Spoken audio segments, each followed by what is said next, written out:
दिल्ली में आम आदमी पार्टी के खिलाफ जो है भारतीय जनता पार्टी ने एक बिगुल जो है अभियान छेड़ा हुआ है। नीतीश कुमार लेकिन यहाँ पर पहुंचते हैं।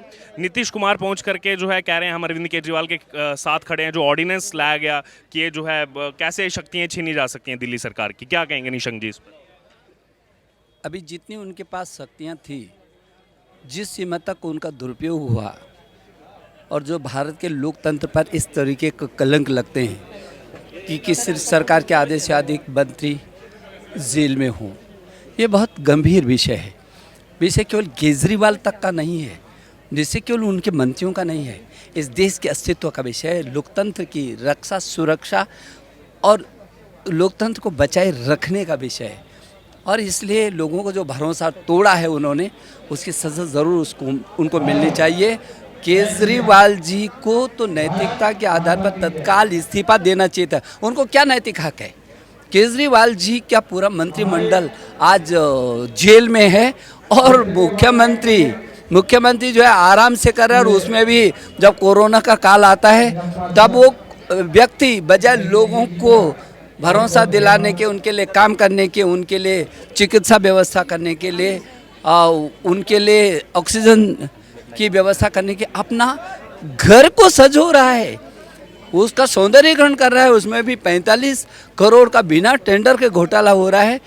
केजरीवाल जी, मैं समझता हूँ, मैं भी मुख्यमंत्री रहा हूँ और कोई मुख्यमंत्री सारे नियम और कानून को अपने हाथ पर रख करके, ताक पर रख करके, और प्रदेश में जिस तरीके से आपने संदेश दिया, कभी कोई मुख्यमंत्री करता नहीं है। और आपको तो वैसे भी नैतिकता के आधार पर तत्काल इस्तीफा देना चाहिए था, नहीं दिया, इसलिए आप लोग सड़कों पर हैं। ये जो अभियान जन चेतना का है, एक दिन आपको इस्तीफा देना पड़ेगा। लोगों को समझ में आएगा, कब तक लोगों को बरगलाते रहोगे। आप देश के अंदर बेमाने भ्रष्टाचार को हटाने की मुहिम के साथ आए थे, आपने छल कपट किया है। जिस काम के लिए लोगों ने आप पर भरोसा किया, उसमें कि दल में आप फंसे हुए, आपको कोई नैतिक अधिकार नहीं है कि आप सत्ता पर बने। रमेश जी, आपने जैसे बताया आप मुख्यमंत्री रहे, अभी सांसद हैं आप, और ये भी कहा गया आज अरविंद केजरीवाल की तरफ से कि अगर इस अध्यादेश को बिल बनाकर लाया जाता है तो गैर भाजपा जितने दल हैं सब एकजुट हो जाओ, राज्यसभा में बिल पास ना हो पाए और हम जो है बीजेपी को 2024 में हरा देंगे। भारतीय जनता पार्टी, आज ये जितने भी दल हैं सब इकट्ठा तो हो रहे हैं। आखिर क्यों? इनको पूछो इकट्ठा क्यों हो रहे हैं? बीजेपी का डर है, ये मोदी जी का डर है। मोदी जी ने यदि कहा न मैं खाऊंगा न खाने दूंगा, इस बात का डर है। इस बात का डर है कि आपकी जो खराब कारनामे हैं वो उनको उजागर होगा। और यदि आपने जनता के साथ धोखा दिया तो आपको जेल क्या खानी पड़ेगी, इसलिए डरे हुए हैं। जनता के हित में काम करो, डरने की कोई जरूरत नहीं। लेकिन भारतीय जनता पार्टी आज दुनिया की सबसे बड़ी पार्टी है, वो इतनी ताकत रखेगी। सब इकट्ठा होने के बाद भी आज जनता भारतीय जनता पार्टी के साथ है। एक संक्षिप्त में छोटा कमेंट, परसों जा रहे हैं वो ममता बनर्जी से मिलना है, पश्चिम बंगाल कोलकाता, केजरीवाल। हाँ, जरूर जाएंगे। वो जाएंगे, वो ममता से भी मिलेंगे, समता से भी मिलेंगे, वो इनसे भी मिलेंगे, उनसे भी मिलेंगे। इसका कोई फायदा होने वाला है? अब लोगों के समझ में आ गया ना, लोगों के समझ में आ गया कि चोर चोर मौसेरे भाई हैं। अब तो देश में ईमानदारी की सरकार चाहिए। ये आपने सुना, हमारे साथ सांसद रमेश पोखरियाल निशंक, पूर्व में केंद्रीय मंत्री रहे, मुख्यमंत्री रहे उत्तराखंड के। उन्होंने जो है यहाँ पर एक्सक्लूसिव हमारे साथ बातचीत में बताया कि चाहे अरविंद केजरीवाल चले जाएं पश्चिम बंगाल में, लेकिन चोर चोर मौसेरे भाई का उन्होंने कमेंट किया। भारत माता की, भारत माता की। और मुठियां बीच के माँ का तो याद करना अपनी में शुभ ही नहीं है बल्कि पुण्य भी है। भारत माता की। कुछ 4, 5, 6 लोग नहीं उठा पाए थे, मैं उनसे भी निवेदन करूंगा, माँ के लिए तो ये समर्पण चाहिए। भारत माता की। हमारे इस जिले के बहुत ही यशस्वी और जुझारू जिला के अध्यक्ष भाई विनोद बच्छेती जी, महामंत्री और योजना के संयोजक भाई करण कुमार जी, जिला के उपाध्यक्ष विजेंद्र धामा जी, पूर्व मेयर विपिन बिहारी जी, हमारे तीनों मंडलों के, चारों मंडलों के अध्यक्ष आशीष गुप्ता जी, सोनू कनौजिया जी, नरेश कपूर जी, कैलाश जी, और पार्षद रवि नेगी जी, शशि चांदा जी, रेणु चौधरी जी, पूर्व पार्षद और प्रदेश कार्य समिति की सदस्य सत्या जोशी जी, भाई दयाल सिंह जी, मदन जी, अर्जुन राणा जी जो अध्यक्ष भी हैं, मनोरमा जी। मुझे लगता है कि मंच पर हमारे बहुत वरिष्ठतम लोग बैठे हुए हैं और जितने लोग इधर आगे बैठे हुए हैं उतने ही बहुत वरिष्ठतम मैं देख रहा हूं, क्योंकि मैं इस विधानसभा में जब चुनाव के कुछ दिन प्रभार के नाते आया था तब मैंने यहाँ लोगों से बहुत निकटता का मेरा संबंध रहा है। और सबसे पहले तो मैं आपको धन्यवाद देना चाहता हूँ कि आपने इतना काम किया। आज जो व्यक्ति जेल में है, आपने तो पूरी तैयारी पहले ही कर दी थी, पसीना निकाल दिया था आपने, थोड़ा सा ही तो कसर रह गया था, यहाँ से वो विधायक होके भी नहीं जाते, बहुत कम कसर रह गई थी। और मुझे मालूम है कि जब काउंटिंग हो रही थी तो पसीना पसीना निकल रहा था। हमारे जो उप मुख्यमंत्री जी जो जेल में है इस समय, मैं समझता हूं कि ये जो विशाल जन चेतना, ये जो रैली है, सभा है, अभियान है, और आप बहुत लंबे समय से बैठे हैं, जैसे विनोद ने कहा भी कि कम समय में और आप लोग आए और बहुत बड़ी संख्या में आए। ये आपकी छटपटाहट इस बात का प्रमाण है कि अब आप चुप बैठने वाले नहीं हैं जब तक कि केजरीवाल को उखाड़ करके नहीं फेंक देते। जिन लोगों ने ताली बजाई नहीं है उनके बारे में क्या सोचूं?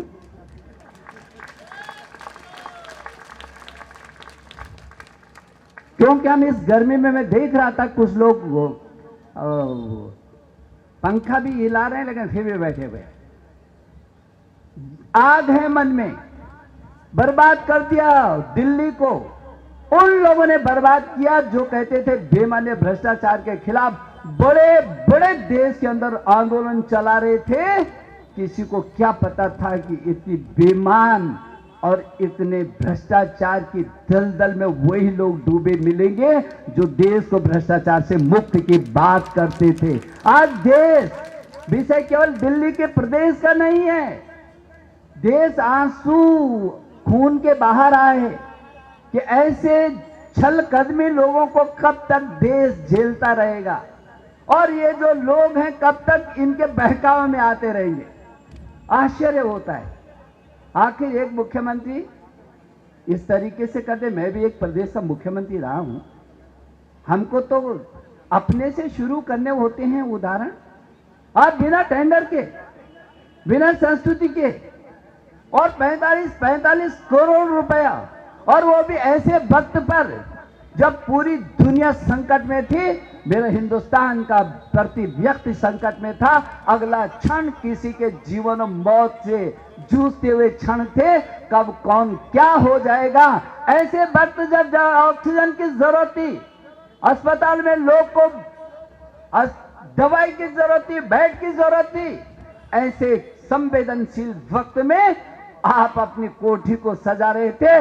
इतने घृणा का बात कोई नहीं हो सकता है कि जब लोग मर रहे थे, एक एक श्वास के लिए लोग तड़प रहे थे, जीवन की भीख मांग रहे थे, तब महत्वपूर्ण कुर्सी पर बैठने वाला व्यक्ति अपने भवन को संजो रहा था, और वो भी षड्यंत्र, वो भी नियम और कानून के विरुद्ध घोटाला कर रहा था।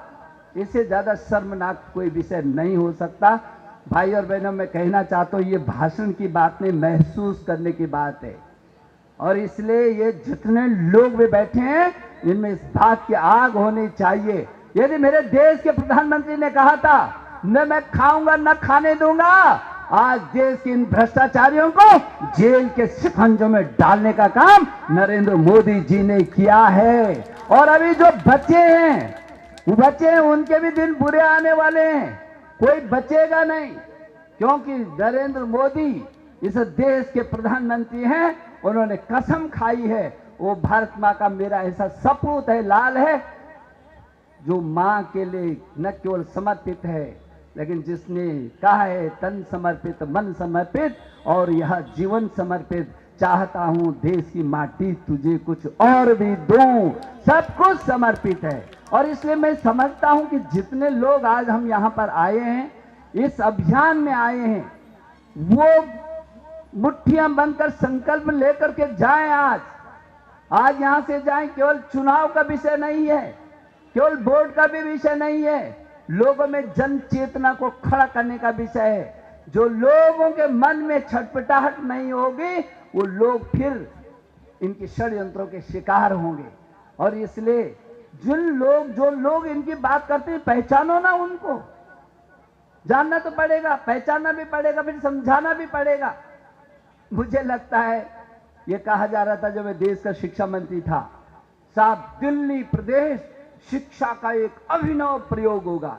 मेरे को आशाएं थी कि यदि दिल्ली का प्रदेश शिक्षा के लिए बहुत आशा का होगा, एक मॉडल हो जाएगा देश के लिए, तो इसका मतलब मेरे स्मार्ट क्लासेस हो जाएंगे, नए स्कूल हो जाएंगे। और इन्होंने कहा भी था, 8 साल पहले कहा था कि हम 800 ऐसे स्कूलों को खड़ा करेंगे। मेरे जैसा व्यक्ति बहुत खुश था। कोई बात नहीं, राजनीतिक प्रतिद्वंदिता तो होती रहती है, लेकिन कम से कम कुछ नया काम शुरू हो जाए। आप बताओ, कोई स्कूल खुला? ये चुप क्यों बैठे हैं? कोई स्कूल खुला? आपके स्कूल में अध्यापक नया कोई आया? स्मार्ट क्लासेस बनी? इन्होंने कहा था हम इतने डिग्री कॉलेज खोले। आपकी विधानसभा में कितनी डिग्री कॉलेज खुले? यहां का तो शिक्षा मंत्री था, उस विधानसभा का तो कम से कम 2, 4, 5, 7 जो है डिग्री कॉलेज खोल देते। लेकिन आश्चर्य की बात है, जो शिक्षा के लिए समर्पित व्यक्ति हो, वो शराब का भी मंत्री हो। और मुझे याद आता है कि उन्हीं चुनाव का वक्त था जब लोग खून के आंसू बहा रहे थे, साहब ऐसा कर दीजिए, इस शराब की दुकान को कम से कम इतना उपकार कर दीजिए, ये स्कूल से इनको हटा दीजिए। हमारे बेटियां, हमारे बच्चे स्कूल में जा रहे हैं और बगल में शराब की दुकान सजी हुई है।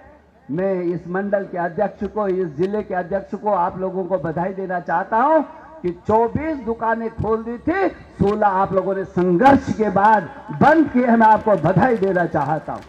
ये शराब स्कूल नहीं, शिक्षा नहीं, बल्कि यहां घर घर के अंदर शराब, और नौजवानों को शराब बेचने पर लगा दिया। या शराबी बन जाओ, शराब बेचो।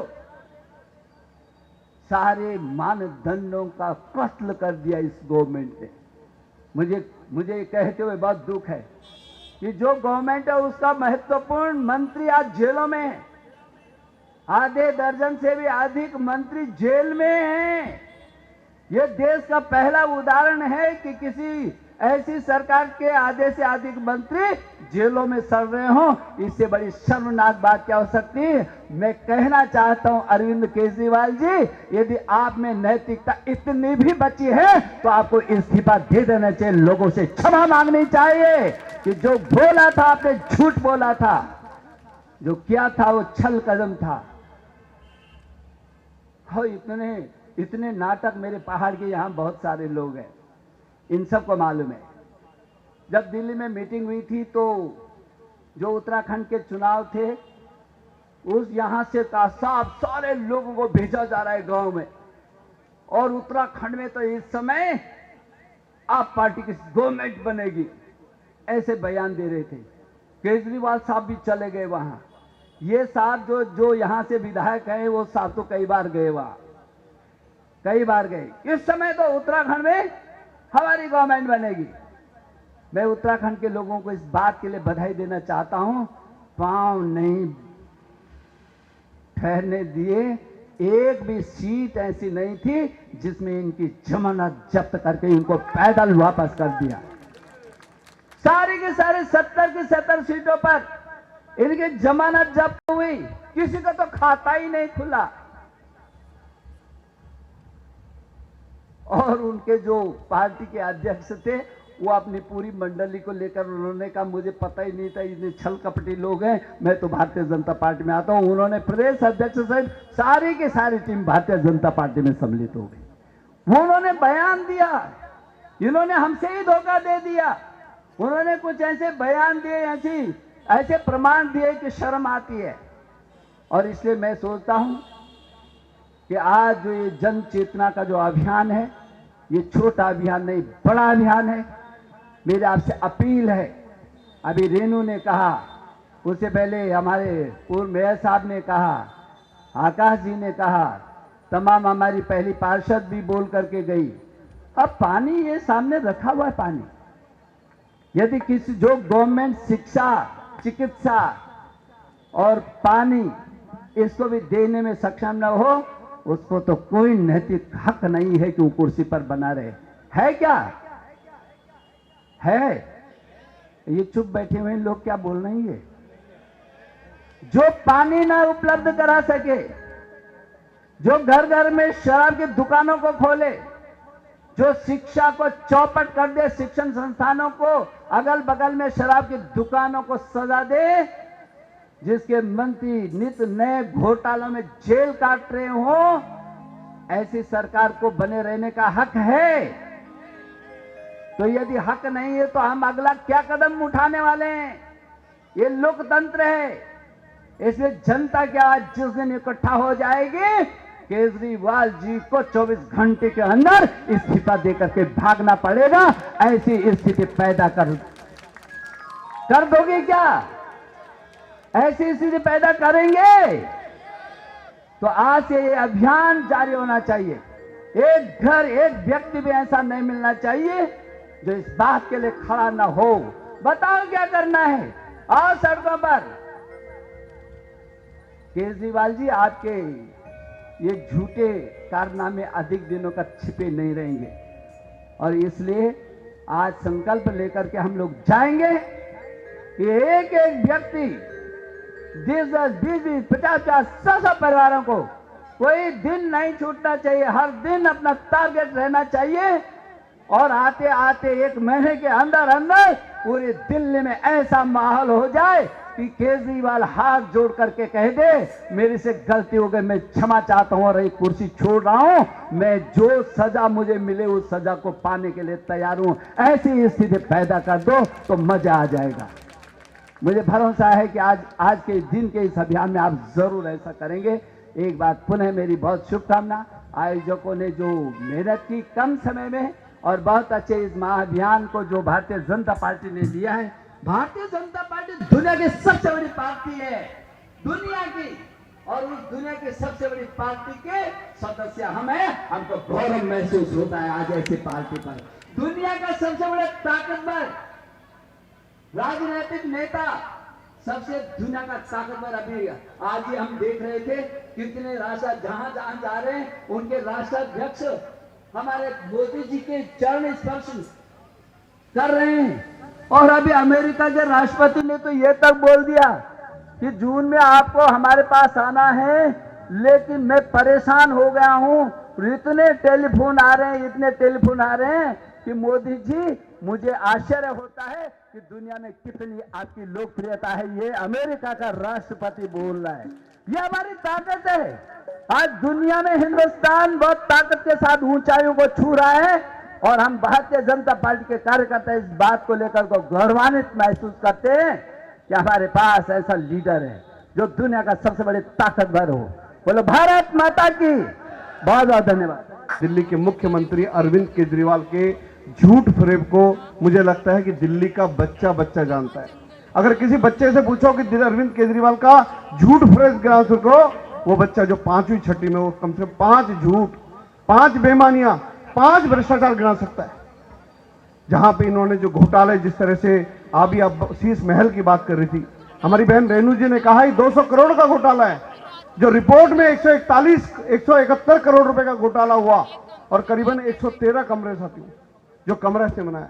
जो बात करता था कि ना मकान लूंगा, ना गाड़ी लूंगा, ना सुरक्षा लूंगा, तो जो कहता था मैं कुछ नहीं लूंगा, 1 नंबर का ड्रामेबाज आदमी, जो 200 की कमीज, 300 की पैंट, 5 रुपए का पेन और 50 की चप्पल पहनने वाला आदमी।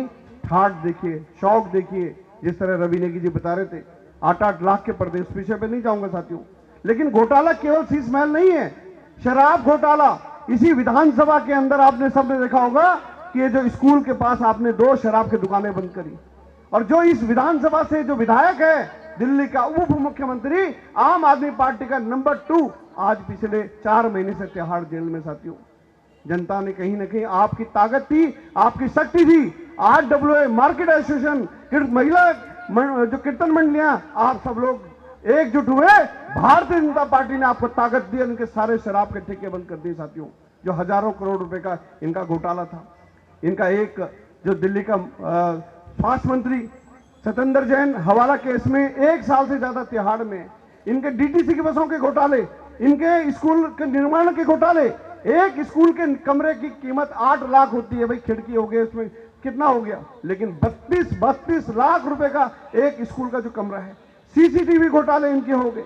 और जिस तरह से स्वास्थ्य की बात करते हैं, स्वास्थ्य की बात करते हैं, आप देखिए कुछ दिन पहले हमारे जिले की आदरणीय निशंक जी, इसी जिले में एक हरिजन बस्ती है, एक बहन जो 16 साल से, जो जीबी पंत हॉस्पिटल दिल्ली सरकार का हॉस्पिटल है, 16 साल से वो नौकरी करती थी। उस अस्पताल में CCTV नहीं है, उसके साथ बलात्कार होता है, उसकी हत्या होती है, 7 दिन बाद उसकी मृत्यु होती है। लेकिन दुर्भाग्य की बात है, न दिल्ली का मुख्यमंत्री बोलता है, न स्वास्थ्य मंत्री बोलता है इनका, न वहां का विधायक जो आम आदमी पार्टी का है। ये लोग महिला विरोधी लोग हैं, ये दलित विरोधी लोग हैं, ये ढोंगी पाखंडी लोग हैं साथियों। इनको हम सबको मिलकर इनको उखाड़ फेंकना है। जो अभी कुछ मेरे से पूर्व में वक्ताओं साथियों ने कहा कि अभी इनका नंबर 2 नंबर 3 है, आपको थोड़ी ताकत और लगानी पड़ेगी, क्योंकि भ्रष्टाचार की इतनी फाइलें हो गई, अगले 2-3 महीने में नंबर 1 भी जेल जाने वाला, आपको मालूम है।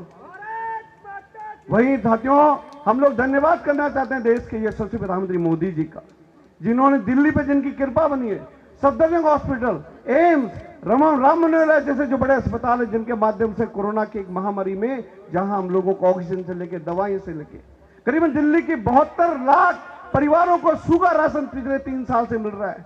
करीबन इसी तरह उज्ज्वला योजना के माध्यम से हो गया। उसी तरह पहली बार देश में ऐसा हो रहा है कि दिल्ली में जहां झुग्गी वही मकान। आप सबने मालूम हो कि 4-5 महीने पहले कालका जी में करीबन 3400 जो हमारे साथी, जो हमारा सेवा बस्ती में साथी रहते हैं, जिनको करीबन 3400 भाइयों बहनों को जो झुग्गियों में रहते थे, उनको मकान मिले साथियों। ये सारी व्यवस्था जो करी, ये सब केवल मोदी जी के माध्यम से। प्रगति मैदान का टनल आप देखिए, आप जिस तरह से आप पेंशन योजना के लिए मोदी जी ने 3700 करोड़ रुपए की योजना दी, विश्वविद्यालय के लिए 300 करोड़ की योजना दी, मेट्रो के 4थे चरण के लिए करीबन हजारों करोड़ की योजना, दिल्ली पुलिस को आधुनिक कराने के लिए 10,335 करोड़ का लोन दिया, जिसके आप देख रहे हैं कि जो गली जो हर जितने चौराहे पे सब पे जितने में CCTV लग रहे हैं। बस मैं अपनी बात वाणी यही समाप्त करता हूं, जिनका हमें मार्गदर्शन मिलने वाला है, जिन्होंने भारतीय जनता पार्टी के केंद्र नेतृत्व का कहा था, जब उत्तराखंड में चुनाव था, उन्होंने कहा था, ध्यान रखिएगा, ये अरविंद केजरीवाल दिल्ली की जनता को बेवकूफ बना सकता है। उत्तराखंड में हम इनकी जमानत जब्त होंगे, जो आदरणीय निशंक जी ने कहा था, 70 में से एक सीट भी अरविंद केजरीवाल के नहीं आई।